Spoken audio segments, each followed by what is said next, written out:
ಬೈಲಹೊಂಗಲ ತಾಲೂಕಿನ ಚಿವಟಗುಂಡಿ ಗ್ರಾಮದಲ್ಲಿ ನಡೆದಿದ್ದಂತಹ ಹಗಲು ಮನೆ ಕಳ್ಳತನ ಪ್ರಕರಣವನ್ನು ಬೈಲಹೊಂಗಲ ಪೊಲೀಸರು ಕೇವಲ 24 ಗಂಟೆಗಳಲ್ಲಿ ಭೇದಿಸಿ ಓರ್ವ ಆರೋಪಿಯನ್ನು ಬಂಧಿಸುವ ಮೂಲಕ 5.49 ಲಕ್ಷದ 58 ಗ್ರಾಂ ಚಿನ್ನಾಭರಣವನ್ನು ವಶಪಡಿಸಿಕೊಳ್ಳುವಲ್ಲಿ ಯಶಸ್ವಿಯಾಗಿದ್ದಾರೆ. ಪ್ರಕರಣದ ತ್ವರಿತ ತನಿಖೆ ನಡೆಸಿ ಯಶಸ್ವಿಯಾಗಿ ಭೇದಿಸಿದ ಪೊಲೀಸ್ ಅಧಿಕಾರಿಗಳು ಮತ್ತು ಸಿಬ್ಬಂದಿಯ ಕಾರ್ಯಕ್ಕೆ ಸಾರ್ವಜನಿಕರಿಂದ ಮೆಚ್ಚುಗೆ ವ್ಯಕ್ತವಾಗುತ್ತಿದೆ. ಜುಲೈ 12ರಂದು ಮಹಾಂತೇಶ್ ಬಸಪ್ಪ ಬೋಗೂರು ಅವರ ಕುಟುಂಬಸ್ಥರು ಜಮೀನಿನಲ್ಲಿ ಸೋಯಾಬೀನ್ ಬೆಳೆಗೆ ಕೀಟನಾಶಕ ಸಿಂಪಡಿಸಲು ತೆರಳಿದ್ದ ವೇಳೆ ಮನೆಗೆ ಹಾಕಿದ್ದ ಬೀಗವನ್ನು ಮುರಿದು ಕಳ್ಳರು ಒಳನುಗ್ಗಿದ್ರು. ಮನೆಯ ಟ್ರೆಸರಿಯಲ್ಲಿ ಇರಿಸಿದ್ದ 58 ಗ್ರಾಂ ಚಿನ್ನಾಭರಣಗಳು ಹಾಗೂ 48,000 ನಗದನ್ನು ಕಳ್ಳತನ ಮಾಡಲಾಗಿತ್ತು.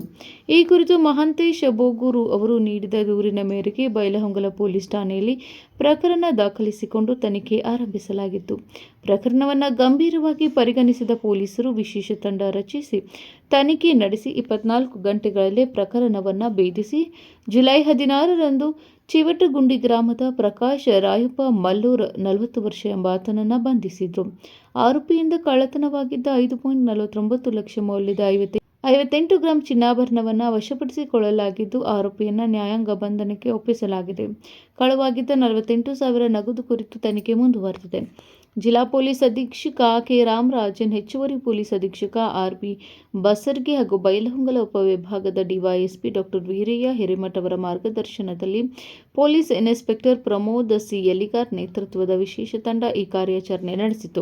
ಕಾರ್ಯಾಚರಣೆಯಲ್ಲಿ ASI KR Imamnavar, Chetan Budni, Mallappa Gidgeri, Siddaroda Budabude, KB Madini, IB Huded, Manjunath Avaradi ಹಾಗೂ ಸೈಯದ್ ಅರವಳಿ ಸೇರಿದಂತೆ ಸಿಬ್ಬಂದಿ ಪಾಲ್ಗೊಂಡಿದ್ದರು. ಪ್ರಕರಣವನ್ನು ಶೀಘ್ರದಲ್ಲೇ ಭೇದಿಸಿ ಕಳ್ಳನನ್ನು ಬಂಧಿಸಿದ ಪೊಲೀಸ್ ಅಧಿಕಾರಿ ಹಾಗೂ ಸಿಬ್ಬಂದಿಯ ಕಾರ್ಯವನ್ನು ಪೊಲೀಸ್ ಹಿರಿಯ ಅಧಿಕಾರಿಗಳು ಅಭಿನಂದಿಸಿದ್ದಾರೆ.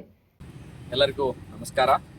ದಿನಾಂಕ 13/7/2026ರಂದು ಬೈಲಹೊಂಗಲ ಪೊಲೀಸ್ ಠಾಣಾ ವ್ಯಾಪ್ತಿಯ ಚಿವಟಗುಂಡಿ ಗ್ರಾಮದಲ್ಲಿ ಒಂದು ಕಳ್ಳತನ ಪ್ರಕರಣ ನಡೆದಿರುತ್ತದೆ.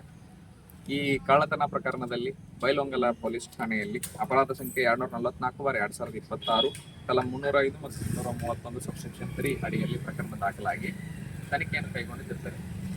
ಈ ಸದರಿ ಪ್ರಕರಣದಲ್ಲಿ ಬೈಲಹೊಂಗಲ ಪೊಲೀಸ್ ಠಾಣೆಯ ಪೊಲೀಸ್ ನಿರೀಕ್ಷಕರಾದಂತಹ ಶ್ರೀಯುತ ಪ್ರಮೋದ್ ಯಲಿಗಾರ್ ಅವರ ನೇತೃತ್ವದಲ್ಲಿ ಹಾಗೂ ಇವರ ಜೊತೆಗೆ ಇಮಾಮ್ನವರ್ ಎಎಸ್ಐ ರವರು ಹಾಗೂ ಕ್ರೈಮ್ ಸಿಬ್ಬಂದಿಗಳಾದಂಥ ಶ್ರೀ ಚೇತನ್ ಬುದ್ನಿ, ಚಿಪ್ಪಲ್ಕಟ್ಟಿ, ಎಂಬಿ ಗಿಡಗಿರಿ, NS ಬಡಬಡೆ, ಔರಾದಿ ಹಾಗೂ ಮಾದಿನ್ನಿ ಇವರ ಎಲ್ಲರ ಒಂದು ತಂಡ ಶೀಘ್ರವಾಗಿ ಒಂದೇ ದಿನದಲ್ಲಿ ಆರೋಪಿಯ ಬಗ್ಗೆ ಮಾಹಿತಿಯನ್ನು ಪಡೆದುಕೊಂಡು ನಮ್ಮ ಎಲ್ಲ ವೈಜ್ಞಾನಿಕ ವಿಧಾನಗಳಿಂದ ಆರೋಪಿ ಈ ಕೃತ್ಯವನ್ನು ಎಸಗಿರೋ ಬಗ್ಗೆ ನಾವು ಕನ್ಫರ್ಮ್ ಮಾಡಿಕೊಂಡು ಆರೋಪಿಯನ್ನು ದಸ್ತಗಿರಿ ಮಾಡಿ ಈ ಸದರಿ ಕಳ್ಳತನ ಪ್ರಕರಣದಲ್ಲಿ ಕಳೆದು ಹೋದಂಥ ಮಾಲಣ್ಣ ಸುಮಾರು 57 ಗ್ರಾಂ ಬಂಗಾರದ ಆಭರಣಗಳನ್ನ ಇಂಟ್ಯಾಕ್ಟ್ ರಿಕವರಿ ಮಾಡಿಕೊಂಡಿರ್ತಾರೆ.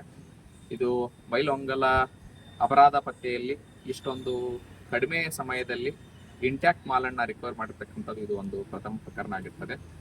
ಈ ಪ್ರಕರಣದಲ್ಲಿ ಬಹಳ ಉತ್ಸುಕತೆಯಿಂದ ಬಹಳಷ್ಟು ನಮ್ಮ ಶ್ರಮವನ್ನು ವಹಿಸಿ ಕ್ರೈಮ್ ಸಿಬ್ಬಂದಿಗಳು ಹಾಗೂ ಪ್ರಮೋದ್ ಯಲಿಗಾರ್ ಅವರು ಕರ್ತವ್ಯ ನಿರ್ವಹಿಸಿರ್ತಾರೆ. ಅವರ ಎಲ್ಲ ತಂಡಕ್ಕೆ ನಾವು ಹಾಗೂ ನಮ್ಮ ಪೊಲೀಸ್ ವರಿಷ್ಠ ಅಧಿಕಾರಿಗಳು, ಹೆಚ್ಚುವರಿ ಪೊಲೀಸ್ ವರಿಷ್ಠ ಅಧಿಕಾರಿಗಳು ಅಭಿನಂದನೆಗಳನ್ನು ಸಲ್ಲಿಸಿರ್ತಾರೆ. ಇದೇ ರೀತಿ ಎಲ್ಲ ಪ್ರಕರಣಗಳು ಮುಂದೆ ಇರ್ತಕ್ಕಂಥ ಪ್ರಕರಣಗಳನ್ನ ಡಿಟೆಕ್ಟ್ ಮಾಡಲಿ ಅಂತ ನಾನು ಹಾರೈಸ್ತೇನೆ. ಹಾಗೂ ಸಾರ್ವಜನಿಕರು ಕೂಡ ತಾವು ಬೆಲೆ ಬಾಳುವ ಆಭರಣಗಳನ್ನು ಮನೆ ಬಿಟ್ಟು ಬೇರೆ ಕಡೆ ಹೋಗ್ಬೇಕಾದ್ರೆ ಕೂಡ ತಮ್ಮ ಜೊತೆಗೆ ಒಯ್ಯೋದು ಉತ್ತಮ ಆಗ್ತದೆ. ಇಲ್ಲ ಅಂತಂದ್ರೆ ಕಳ್ಳತನ ಪ್ರಕರಣಗಳು ಅಡಿಗೆ ಅವರು ಸಿಕ್ಕಾಕಿ ತೊಂದರೆಗಳನ್ನ ಅನುಭವಿಸ್ತಾರೆ. ಹಾಗೂ ನಮ್ದು ಮನೆ ಬಿಟ್ಟು ಹೋಗ್ಬೇಕಾದ್ರೆ ನಮ್ಮ ಬೀಟ್ ಸಿಬ್ಬಂದಿ ಇರ್ತಾರೆ, ಅವ್ರ ಗಮನಕ್ಕೆ ತಂದ್ರೆ ನಮಗೆ ಪೊಲೀಸರ ಕಡೆ ನಿಗಾ ವಹಿಸಲಿಕ್ಕೆ ಸಹಾಯ ಆಗ್ತದೆ. ಮತ್ತು ಈ ಹೊರಗಡೆ ಎಲ್ಲರಿಗೆ ಕಾಣೋ ತರ ಕೀ ಹಾಕೋ ಬದಲು ಸೆಂಟ್ರಲೈಸ್ ಲಾಕಿಂಗ್ ಸಿಸ್ಟಮ್ ಅನ್ನು ಉಪಯೋಗ ಮಾಡ್ಕೊಳ್ಳಿ ಮತ್ತು CCTV ಹಾಕಲಿ ಅಂತಂದು ನಾನು ಅವರಿಗೆ ಸಜೆಷನ್ ಮಾಡ್ತೀನಿ.